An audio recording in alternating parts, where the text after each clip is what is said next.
And talking about what's coming for you guys on NRG, you made some changes on the roster, some changes in the team that in hoping to improve the results for this stage. What is like the environment for you guys? Is it everything going good? Your guys are working on working on the flows that maybe you got on kickoff on the kickoff stage, and what's coming for you guys on this stage one. Yeah, so we obviously added Brock and Mike's. I've worked with Mike's previously, so it was a pretty easy fit. And then with Brock, I personally wasn't very familiar with him as a person or anything like that. And I'd watched a few games of his, so he's obviously a very talented player. But Mata, our duelist, is extremely, like, obviously he's been teammates with him before, so he vouched for him heavy. So we ended up going with Brock because of that mainly, and then also just I've personally watched him play. Other people on the team have watched him play, so it was a pretty easy decision to get Brock as well. And yeah, so far it's been going great. We've been progressing at a pretty rapid rate in scrims. Um, we're again focusing a lot more on fundamentals because that's I think what bit us really badly in kickoff. Also, our form was not anywhere near a level of a winning team. And that goes for me individually as well as other players on the team individually. Like everyone could have played a lot better. Um, but that again comes from our fundamentals being correct, us not throwing away rounds we should be winning and are in positions to win. So uh, right now in scrims and practice, we've been working really hard at that and making sure that we're closing out rounds the correct way, not trying to do all like too much when we don't need to, and then also kind of focusing on basically, yeah, like you said, the weaknesses that we had at kickoff and making sure that that stuff doesn't happen again. Okay, and what do you think would be like the biggest challenge this roster is gonna have on this stage one? I mean, I think all of the teams have like constructed and built some really good teams as we could see on kickoff. And right now, I think this is the most the league that's gonna have like the heaviest competition of all, because all of the teams are pretty well rounded. So, what do you think is gonna be Energy's top challenge on this competition? Like you said, every team is capable of beating every other team on a good day. So our challenge will be staying consistent, I think. Finding a level that's good for us and sticking to it and staying as consistent as we can throughout the entire split. Because even if you have a good start to a split and you start like 3-0 or something, it's very nice to carry that momentum into playoffs. At the same time, if you're a team that drops down to like 1-2 or something like that, it can be a very difficult trek back to get to to getting to where you're confident that you're going to be able to qualify. So I think the biggest challenge for us will be um, trying to get that good start and staying consistent and rolling with it to the point where we're too confident, like very, very confident going into playoffs. Um, that's essentially the goal for every single team is to make the playoffs and then, inevitably make it to Toronto. So yeah, the confidence building is going to be huge for us because we're obviously a newer roster now, and like adding a new player who's was previously a tier 2 player. So Brock gaining his confidence on stage along with the rest of the players, getting back into form and playing at the level that we know we should be playing at. That'll be the biggest challenge for us. Okay, thank you. In regarding what we are facing, we are again like switching all of the environment because there's a new agent that's gonna be available. There are two maps that come back in rotation. We got back Ascent and Icebox, and we say our farewells to Abyss and Bind, I believe. Um, so with these new changes and this constantly changing environment, what do you think are gonna be strengths? Last split, I think it was Tejo's moment because basically teams that could take advantage of Tejo kind of got like this a bit of an edge of competition. Do you think it's gonna be the same for Waylay in this new map rotation? I don't. I don't think Wele is a type of character that is just so good combined with like maybe maybe she is and I haven't realized it yet, but with Teo it was a very obvious like Teo breach is just too strong a combination not to run.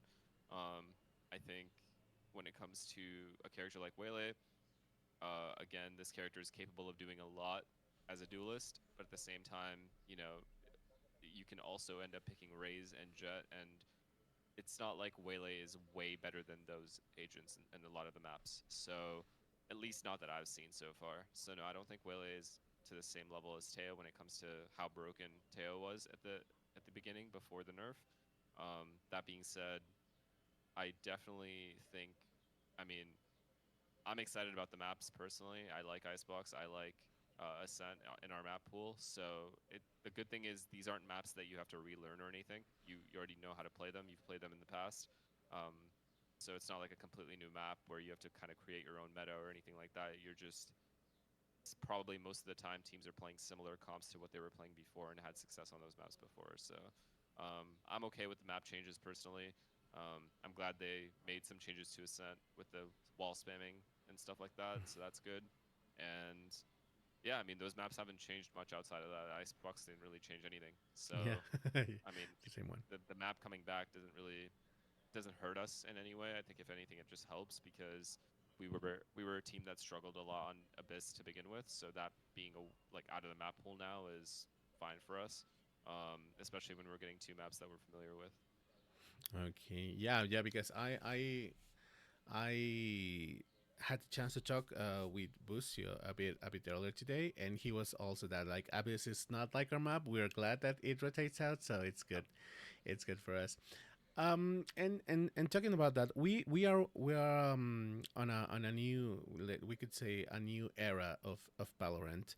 You've been playing the game since the early days, since the circuit started, and I was reading a tweet from Saif, I believe, that he said that at some point developers promised that the game was being more like shooting oriented rather than utility and abilities oriented, and right now there's too much happening in every round, like utility over here, there, popping in everywhere, and he says it's getting a little bit confused, and good luck at watching your screen because there's so many flashes right now. So Yeah. on this take, and you being like the one of the OGs on competing on the game, do you think really that the current state of Valorant relies too much on utility, or maybe you could like prevail a little bit more, just like shooting and having your mechanics up to the Well, point? you still need good mechanics. There's no question about that. But the truth of it is, because the maps don't get reworked and the agents keep being added in, and you get so many different types of flashes that people can throw, that's what makes it a problem. If you have an Omen flash, a Breach flash, and a Yoru flash all hitting you at once, those are all three different agents who can all flash at the same time. When that's happening and you're playing, for example, the C bomb site on Haven, which hasn't changed ever, Yeah. that's my issue with the current Valorant. The state of Valorant is there isn't an agent issue because a lot of these agents are very balanced.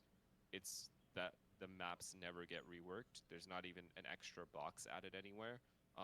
There's not even a sense of like trying to change a bomb site to where like maybe you rotate a box instead of like removing it or something or adding it, a new one. There's no variance when it comes to map changes. It's just like I said just now, Icebox hasn't changed at all. Ascent, all they did was put panels so you can't spam the wall. Um, that to me is the biggest issue in the game right now is that Riot refuses to make changes to the maps themselves, but they keep adding all these agents, and these agents end up stacking on top of each other and throw 50 flashes into a bomb site, and you have two spots you can play on it. You end up having to play retake, and then the game just doesn't feel the way it used to feel because of that, because people just can't hold the site unless they're stacked. So, um, or you have to like flood in immediately or Yeah. something like that. So, uh, in that sense, I mean, I don't think it's an agent issue. I think it's a like you just have to make changes to maps, and I think at some point, right, it's gonna have to explore that. And the maps are good, but they can be a lot better. And I think if they had a team specifically working on trying to make the maps change, like just specifically on map changes, instead of adding new maps, you just focus on the ones that are already in the pool and just changing little things about them. It would change the game in a way where it would be fresh for a lot of players, and then you'd be able to do a lot more around the bomb site, and it would keep it would stabilize the agents on its own, I think. Yeah, I think it's a pretty interesting take because yeah, so many things added, but so little change. Yeah. So it's like you know the path, you know everywhere, and it gets predictable at some point. Yeah. And I think we almost our time's up, almost. But just before we go, any words you have for the fans, for the people that's going to be supporting Energy all around the world, that's going to be rooting for you and hoping to see you succeed. Yeah, I just want to thank every single person that's out there supporting not just our team, but just the VCT and other teams in general. It means a lot to us. You guys are the reason that we are capable and are able to do the jobs that we have. So we appreciate all of you. Thank you for watching us and supporting us. And yeah, hopefully we can make a lot of you proud with a good split this year. Thank you so much, and best of luck and success for this new stage. We hope to see you Appreciate it. guys Thank in you so much. Toronto. Thank you. Thank you. Bye Bye. bye.